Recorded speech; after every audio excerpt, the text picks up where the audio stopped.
My name is Mia Donovan, and I'm 28 years old. 3 months ago, at my wedding reception in the grand ballroom of the Ritz-Carlton, my father grabbed the microphone during the toasts.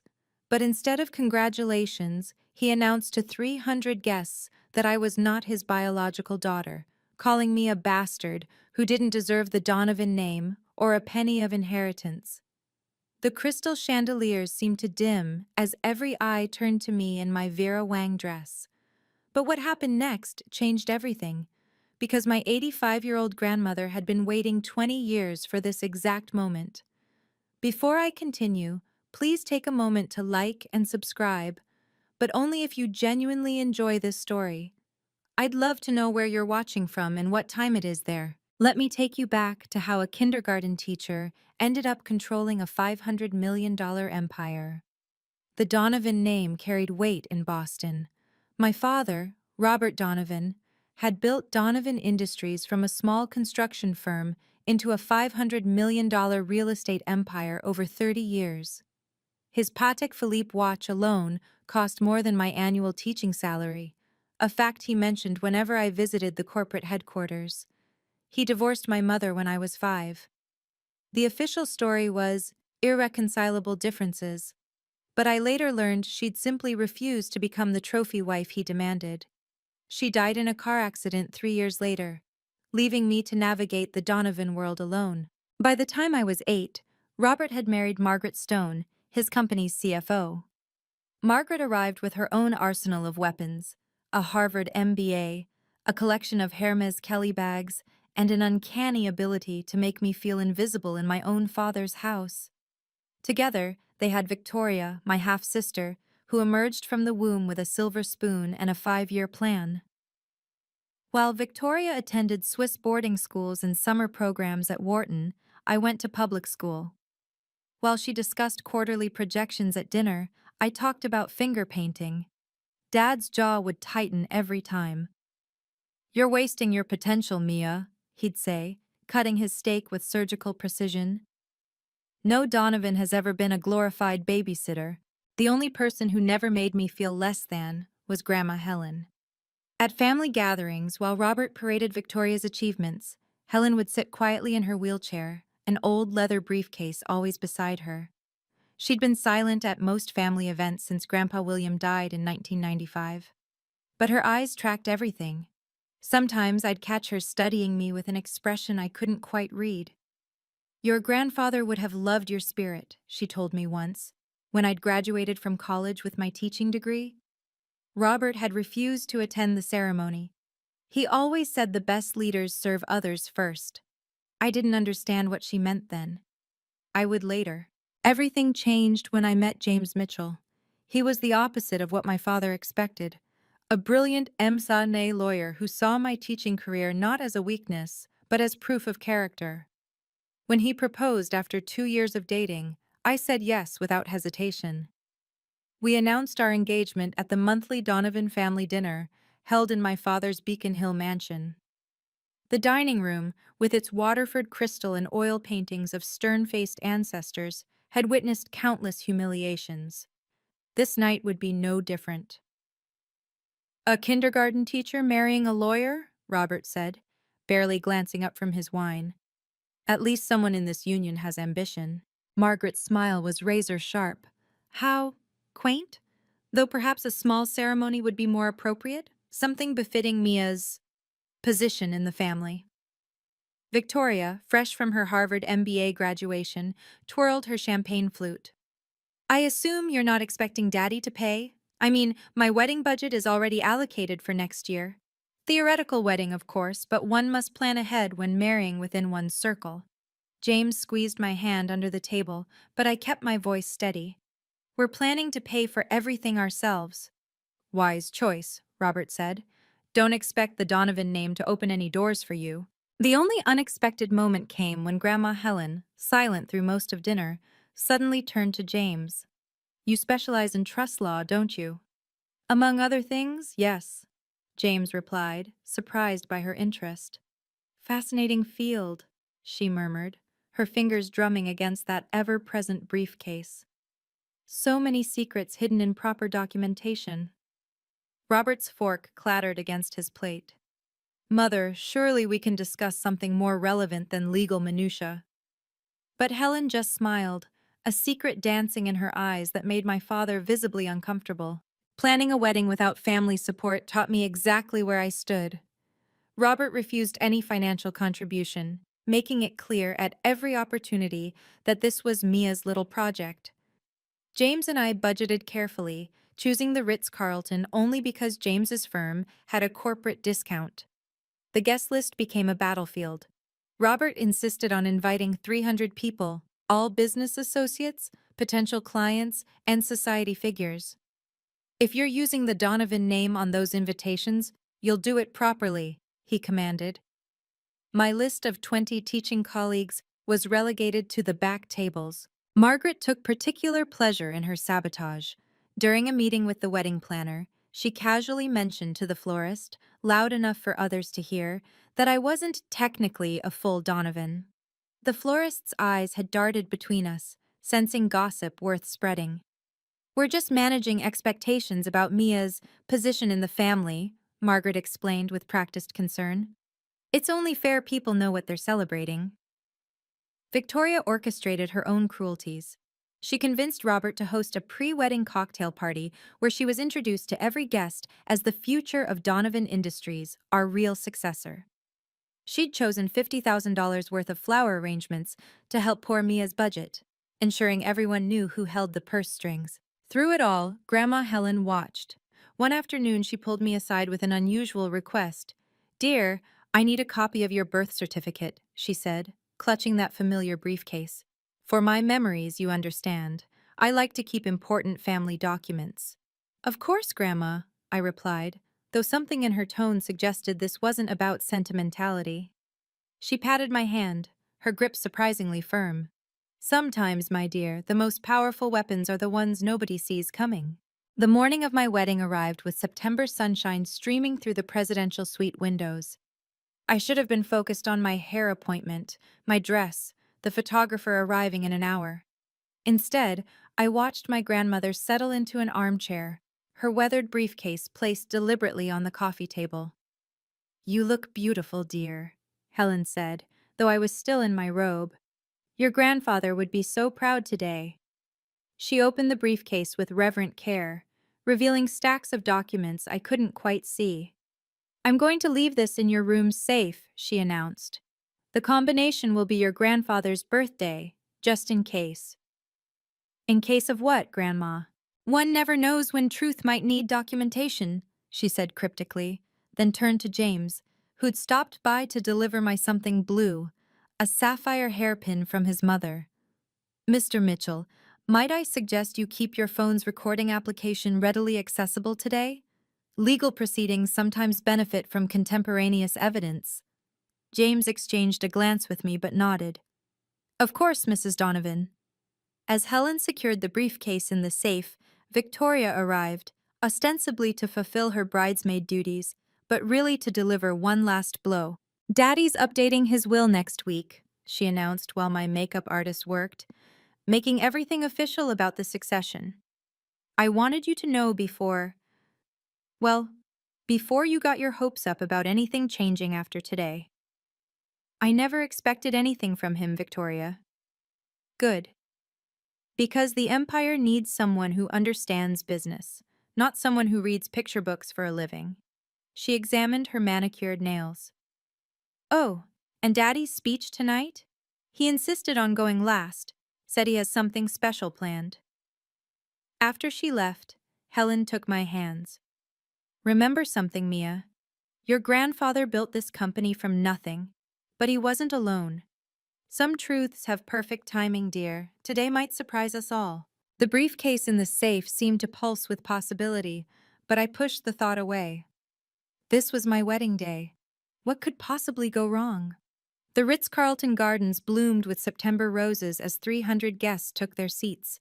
From the bridal suite window, I watched them arrive, a parade of Tom Ford suits and Cartier jewelry, my father's business empire in full display.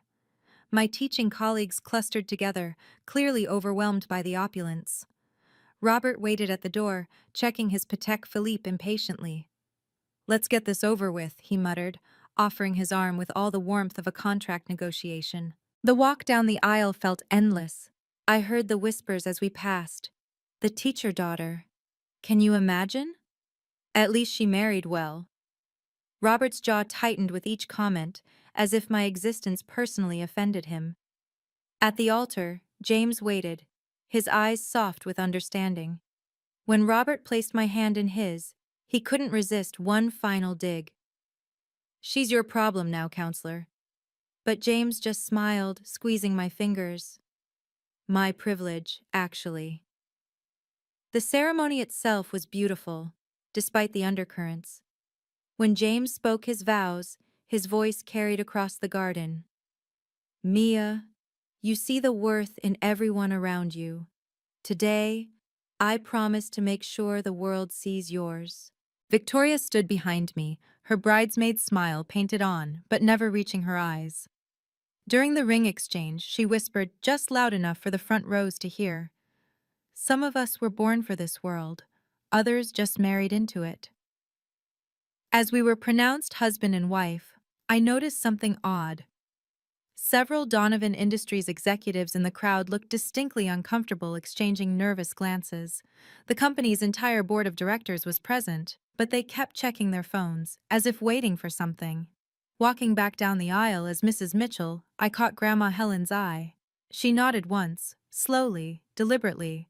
The reception was about to begin. If you've ever been underestimated by your own family, you'll understand what comes next.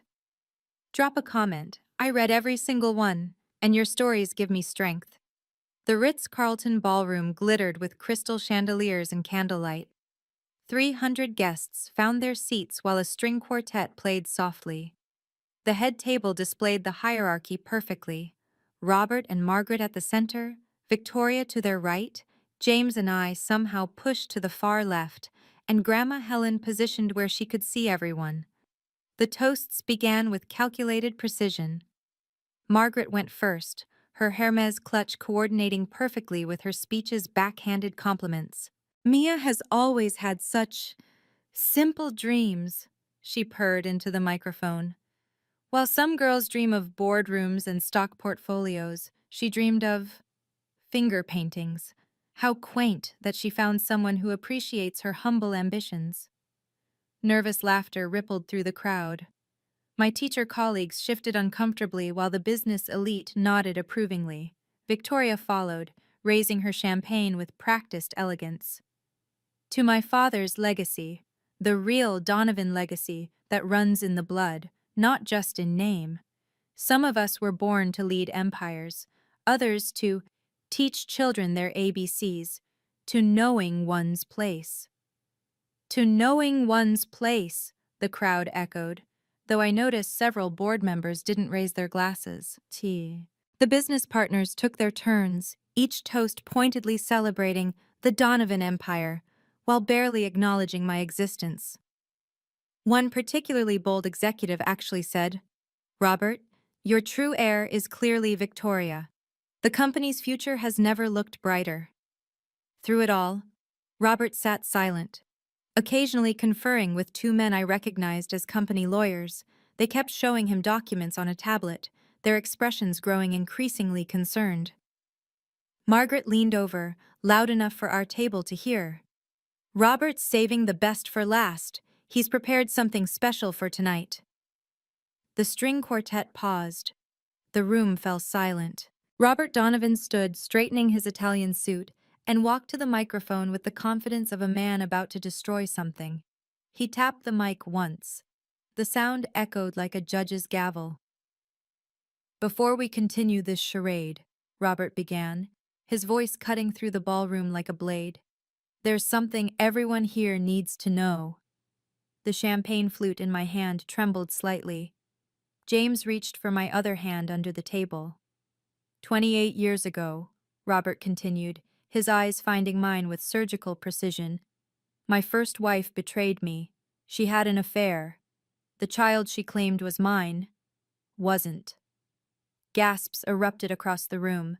Phones appeared in hands, recording everything. I've kept this secret to protect the family name. But watching this farce today, This teacher playing dress up in a world she doesn't belong to. I can't continue the lie. He pulled a document from his jacket. DNA test results, confirmed 3 separate times. Mia is not my biological daughter. The room erupted. 300 voices rose in shock, surprise, delight, or horror. My teaching colleagues looked stricken. The business elite leaned forward, sensing blood in the water. She is, Robert's voice rose above the noise, a bastard, and bastards don't inherit. They don't get shares. They don't get trust funds. They get nothing. Margaret stood beside him, her face a mask of false sympathy. We tried to protect her from this truth, but she insisted on this public wedding, forcing our hand. Victoria moved to her father's side, taking the microphone. The real Donovan heir stands before you.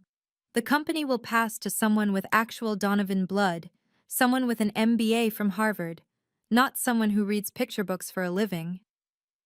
A kindergarten teacher. Robert took back the mic, his contempt absolute. Was never going to run an empire anyway. This bastard gets nothing. No inheritance, no shares, no place in Donovan Industries. After tonight, she's no longer welcome at any company property or family function. The silence that followed was deafening. 300 people stared at me in my Vera Wang dress, waiting for me to crumble. Waitstaff stood frozen, champagne bottles suspended mid-pour. The crystal chandeliers seemed to dim, as if the room itself recoiled from the cruelty. James started to rise, his face flushed with anger, but I placed my hand on his arm. "Wait," I whispered. Because at table 1, my 85-year-old grandmother was slowly, deliberately rising from her wheelchair. Helen Donovan had attended every family event for 30 years in near silence. Now, she commanded the room's attention with the simple act of standing. She moved toward Robert with measured steps, her cane clicking against the marble floor in steady rhythm. The crowd parted like the Red Sea. In her free hand, she carried a single manila envelope, aged but pristine. "Robert," she said, her voice carrying despite its softness. "You forgot something." She extended the envelope. Robert took it reflexively, his arrogance wavering for the first time. "What is this, Mother?" "The truth you never bothered to find." Helen turned to face the room, though she didn't take the microphone. She didn't need it. Everyone hung on her every word. "Since we're sharing truths tonight, perhaps it's time for all of them." Robert opened the envelope. The color drained from his face like water from a broken dam. "This is impossible," he whispered. "James?" Helen called without turning. "Would you be so kind as to retrieve my briefcase from Mia's room safe? The combination is 02312, March 12th, my late husband's birthday." James looked at me. I nodded. He left swiftly. "While we wait," Helen continued, addressing the room with quiet authority, "let me tell you about building an empire. Robert loves to talk about his 30 years of success, but Donovan Industries is 53 years old. Who do you think built the first 23? The board members exchanged knowing looks. Several pulled out their phones, typing rapidly. Margaret stepped forward. "Helen, surely this isn't the time." "Sit down, Margaret." Helen's voice could have frozen champagne. "You've played your part in this charade long enough." James returned with the briefcase, setting it on the head table. Helen opened it with practiced ease, revealing stacks of documents, each tagged and labeled with legal precision. 30 years of silence ends today," she announced, pulling out the first set of papers. "Let me tell you what really happened to Donovan Industries and why Robert was never more than an employee with delusions of grandeur." Helen lifted the first document, its gold seal catching the chandelier light. "This is the original incorporation filing for Donovan Industries, dated 1971. Notice the signatures. William Donovan and Helen Donovan, co-founders, equal partners." Murmurs rippled through the crowd. Several executives leaned forward, recognizing the implications immediately. My husband William and I started this company with $5,000 and a single construction contract, Helen continued. We built it together, deal by deal, building by building. By 1995, it was worth $100 million. Robert's hands shook as he examined the papers in his envelope. This doesn't change anything. Father left me the company when he died. Did he? Helen pulled out another document. This is an irrevocable trust, executed January 15th, 1995, 2 months before William's death. He knew the cancer would take him, so we made preparations. She handed copies to the nearest board members, who began reading with increasing alarm. The Donovan Family Trust owns 65% of all voting shares in Donovan Industries, Helen announced. Not directly, of course. Through a series of shell companies, Beacon Holdings, Harbor Investments, Commonwealth Partners. Names you recognize, Robert? The silent investors you've been reporting to for 30 years? That's impossible. Robert's composure cracked. I own 45% personally. You own 45% of non-voting shares, Helen corrected, a crucial distinction you never bothered to investigate. You were so eager to play CEO after William died, you signed whatever I put in front of you. Margaret grabbed the trust document, scanning frantically. This can't be legal. We would have known. Section 15.3, Helen directed calmly. The moral turpitude clause. Any CEO or board member who engages in conduct unbecoming, fraud, embezzlement, public disgrace, triggers immediate removal and forfeiture of position. The company lawyers at Robert's table were typing furiously on their phones, their faces growing paler by the second. You just publicly denounced your own daughter as illegitimate, Helen observed. Called her a bastard in front of 300 witnesses, many of whom are recording. I'd call that conduct unbecoming, wouldn't you? One of the lawyers stood abruptly.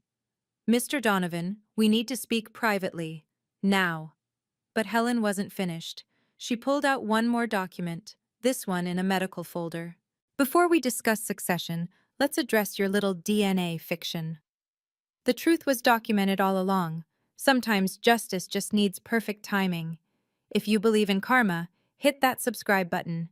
Now watch what 20 years of planning looks like. Helen opened the medical folder with deliberate care. This is Mia's original birth certificate from Massachusetts General Hospital, dated September 15th, 1996. Notice the father's name, Robert William Donovan. Your signature, Robert, witnessing the birth. That proves nothing, Robert snarled. I was deceived. This, Helen continued, pulling out another document, is the paternity test you claim proves Mia isn't yours. Interesting thing about this document, it's dated March 1999, during your divorce proceedings. The testing company, BioVerify Corp., lost their license in 2001 for falsifying results. They had a particular specialty, helping wealthy men avoid child support. Gasps echoed through the ballroom. My teacher colleagues looked vindicated while the society crowd buzzed with scandal. But the most interesting document, Helen held up a notarized affidavit, is this confession from Dr. Marcus Webb, former director of BioVerify, given as part of his plea deal in 2001. He lists every falsified test, including yours, Robert. You paid him $50,000 to manufacture false results. Margaret stumbled backward. You said the test was real. You showed me the results. You knew, Helen turned to Margaret with icy precision. You helped him hide assets during the divorce, created offshore accounts to avoid child support. I have the receipts, 22 years of receipts. She pulled out a final document, hospital records from 1996.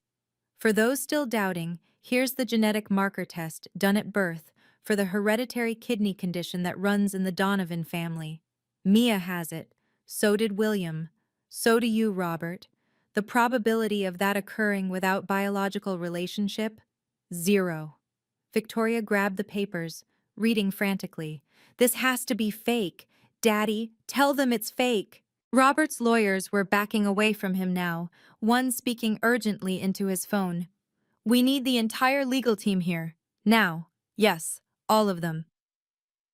Every document has been authenticated by 3 independent sources, Helen announced. Notarized, verified, and legally bulletproof. Mia is your biological daughter, Robert. You've just committed defamation, fraud, and perjury in front of 300 witnesses. The truth hung in the air like a guillotine blade, waiting to fall. Helen returned to the trust document, flipping to a tabbed section. Now let's discuss succession. Section 15.3, subsection C, succession protocols. She read aloud with practiced precision. Upon triggering of the moral turpitude clause, leadership shall pass to the eldest grandchild of William and Helen Donovan, who demonstrates moral character befitting the family name. Disqualifying factors include fraud, embezzlement, academic dishonesty, or conduct unbecoming. The board members were all standing now, several on conference calls with what sounded like legal counsel. Victoria, Helen turned to my half-sister, your Harvard MBA is impressive, or it would be if it were real. She produced another folder. Harvard's registrar confirmed you were expelled for plagiarism in your second year. The graduation ceremony you attended? A elaborate fake orchestrated by your parents. The degree on your wall? Purchased online for $500. That's slander! Victoria shrieked, but her voice cracked with panic. It's documented fact, James interjected, his lawyer instincts activated. As a trust attorney, I can confirm this succession structure is ironclad. The trust owns controlling interest. The moral turpitude clause has been triggered by Robert's public statements, and Victoria is disqualified by academic fraud. Helen nodded approvingly. Which leaves Mia, a kindergarten teacher with an impeccable record, beloved by her community, who built her life without taking a penny from the family that rejected her.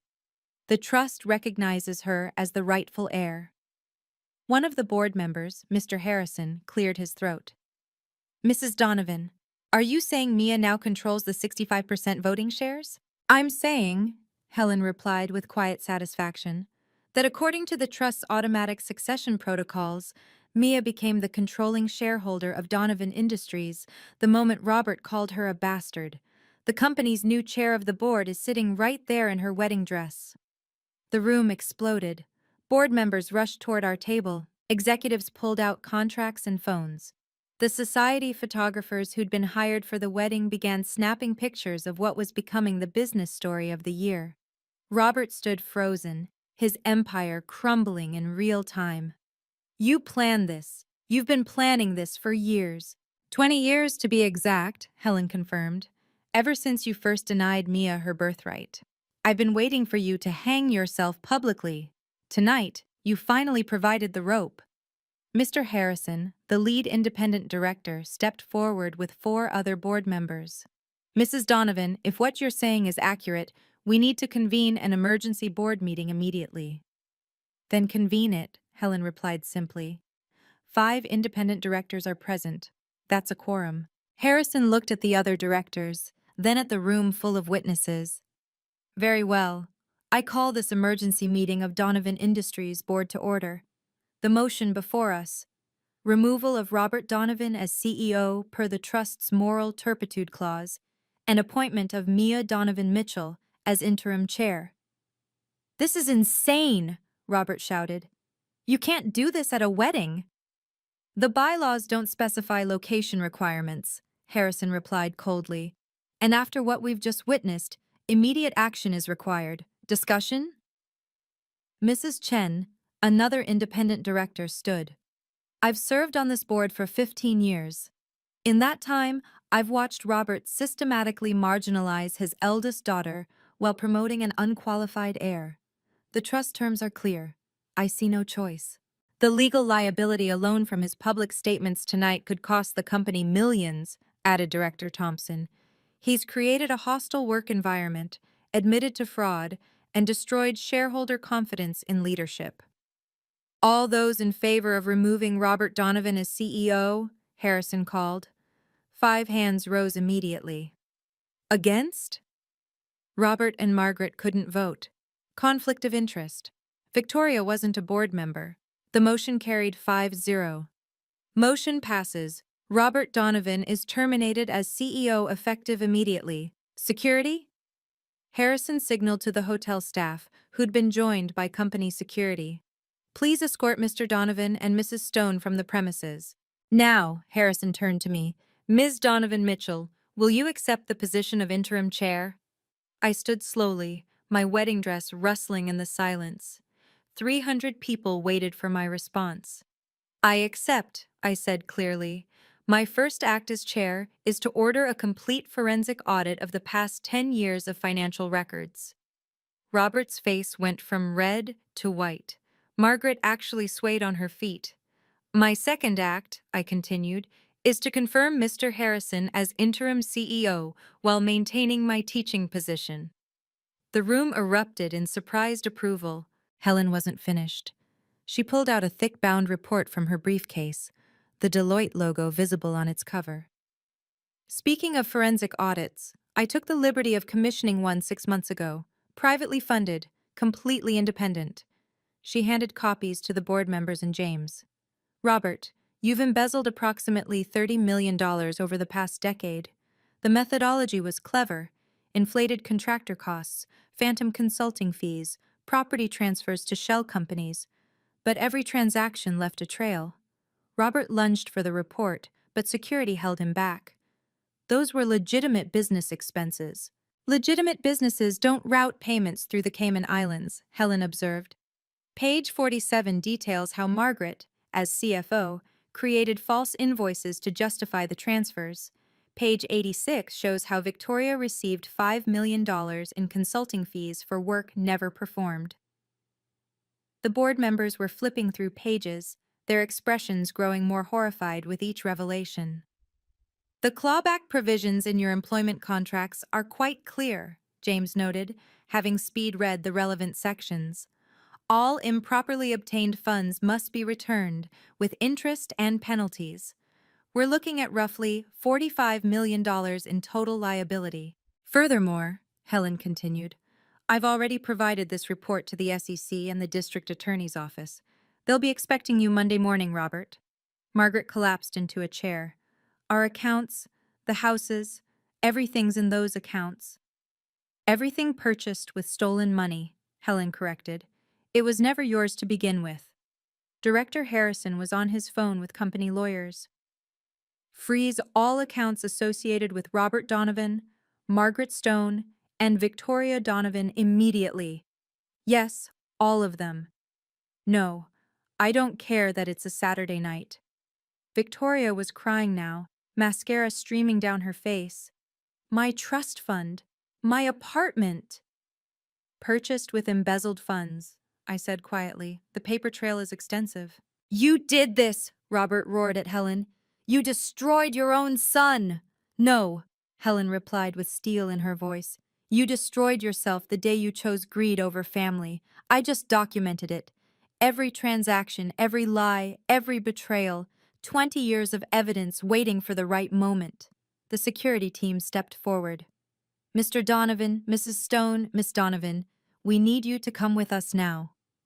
As they were escorted out, Robert turned back one last time, his empire in ruins, his family destroyed, his crimes exposed. The ballroom door closed with a definitive click. The ballroom remained silent as the doors closed behind my father's retreating form. 300 guests waited to see what the kindergarten teacher in the wedding dress would do with an empire. I walked to the microphone, my voice steady despite the earthquake that had just shattered my family. I want to be clear about something, I began. Tomorrow morning, I'll be back in my classroom teaching 5-year-olds how to share. That won't change. I'll serve as chair, but I'll remain who I've always been, a teacher who believes in building people up, not tearing them down. Applause started slowly, then built to genuine warmth. Effective immediately, 50% of Donovan Industries' profits will fund a new education foundation.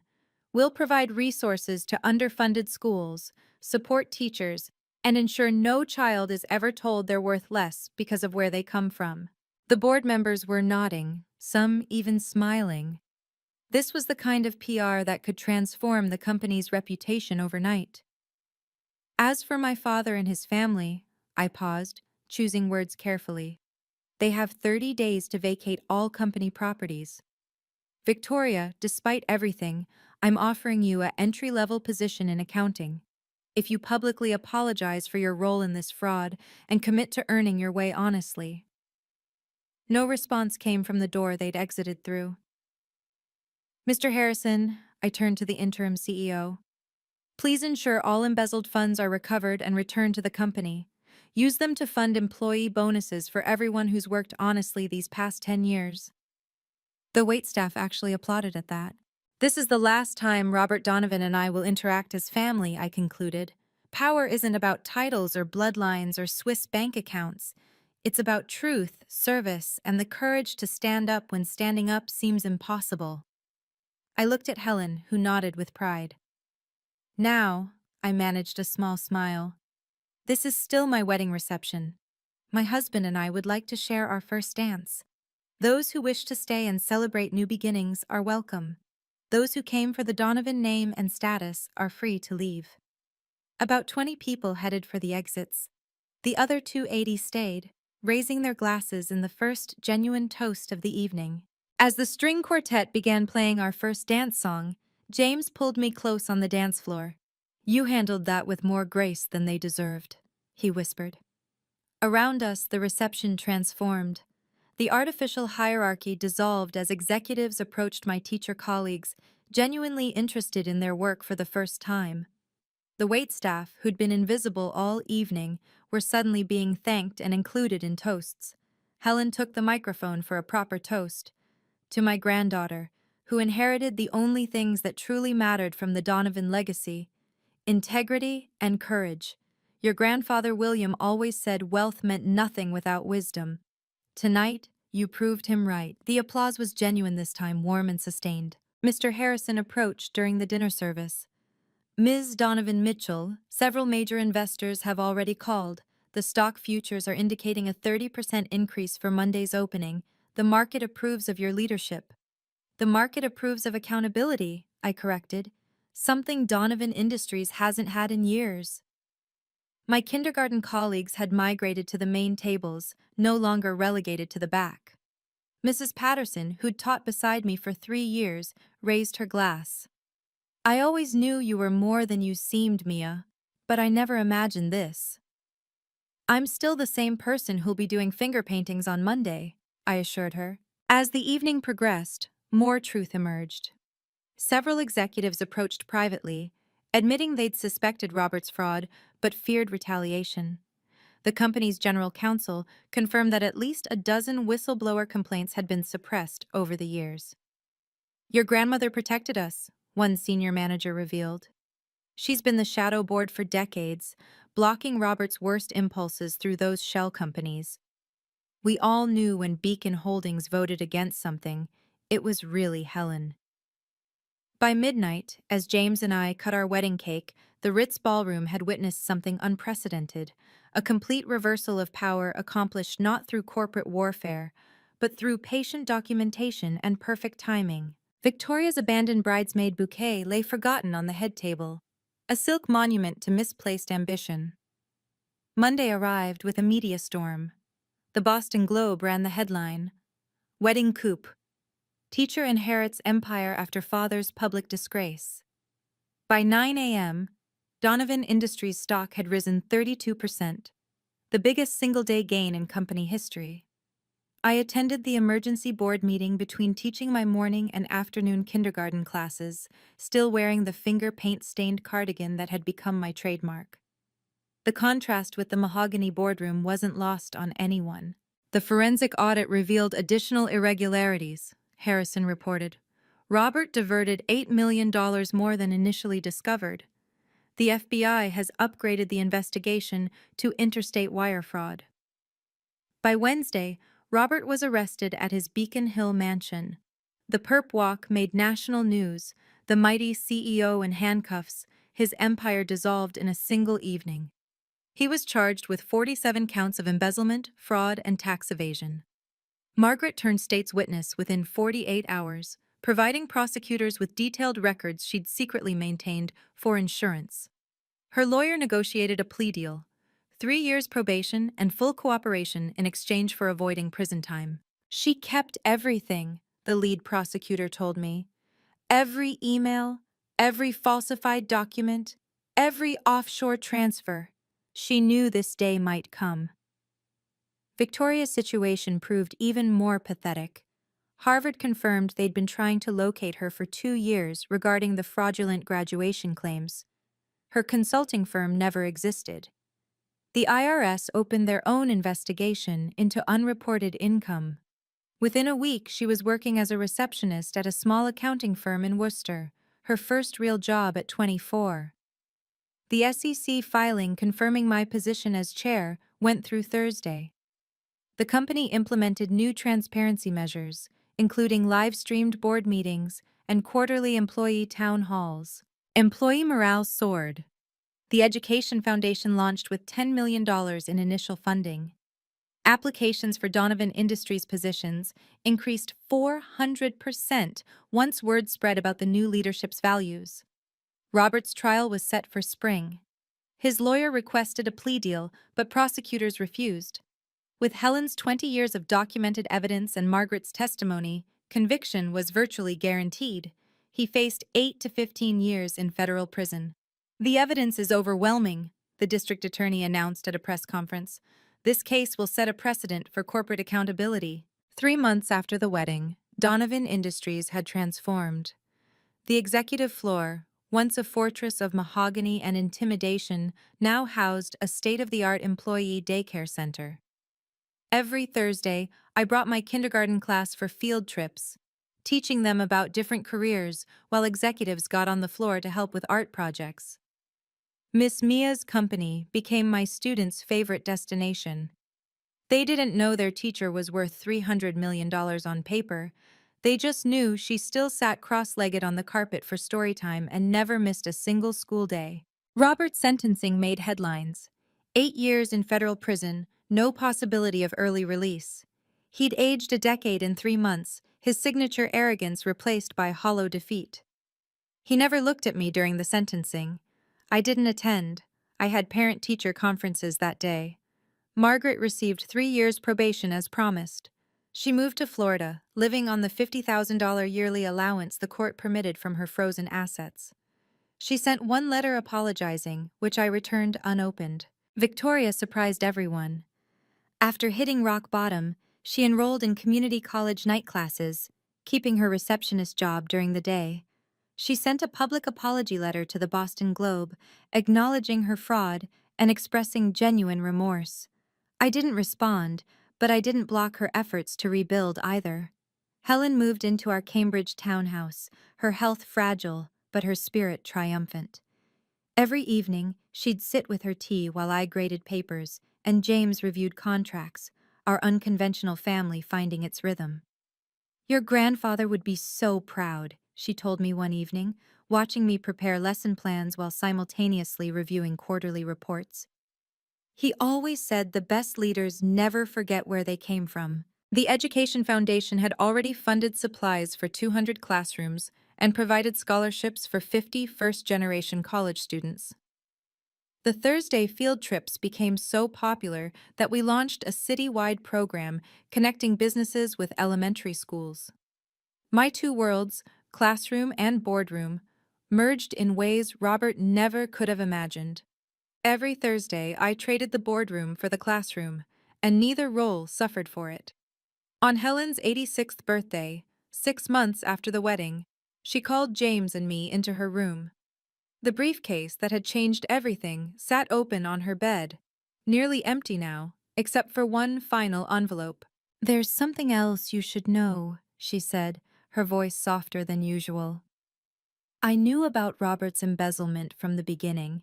Every transaction, every theft, every lie. I sat down slowly. For 20 years? I documented everything, waiting. She pulled out the envelope. It contained photographs of receipts, dates, amounts, going back to 2004. I could have stopped him any time, but I needed him to destroy himself completely, publicly, undeniably. "Why?" James asked, though I think we both already knew. Because quiet justice would have meant quiet reform. The company, the culture, the toxic legacy, it all needed to burn publicly to be rebuilt properly. She took my hand. And you, my dear, needed to be old enough, strong enough, and far enough removed to be the phoenix that rose from those ashes. She showed us the final document, a private investigator's report from 2001, confirming Robert had falsified the DNA test. I've known you were his biological daughter all along, but I let him believe his own lie, let him treat you as lesser, let him build his empire on cruelty.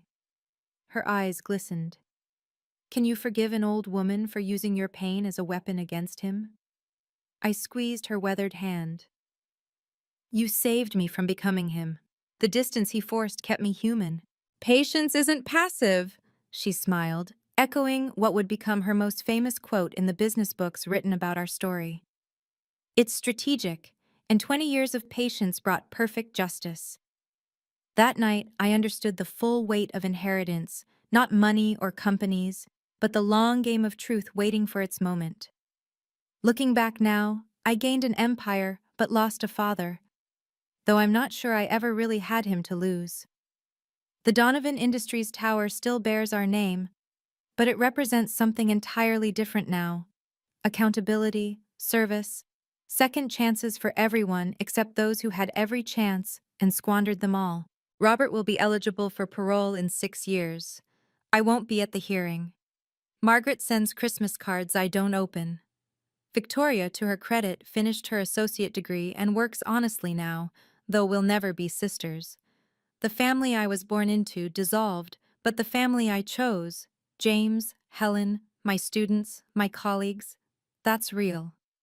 Helen passed last spring at 87, peacefully, knowing her patient justice had prevailed.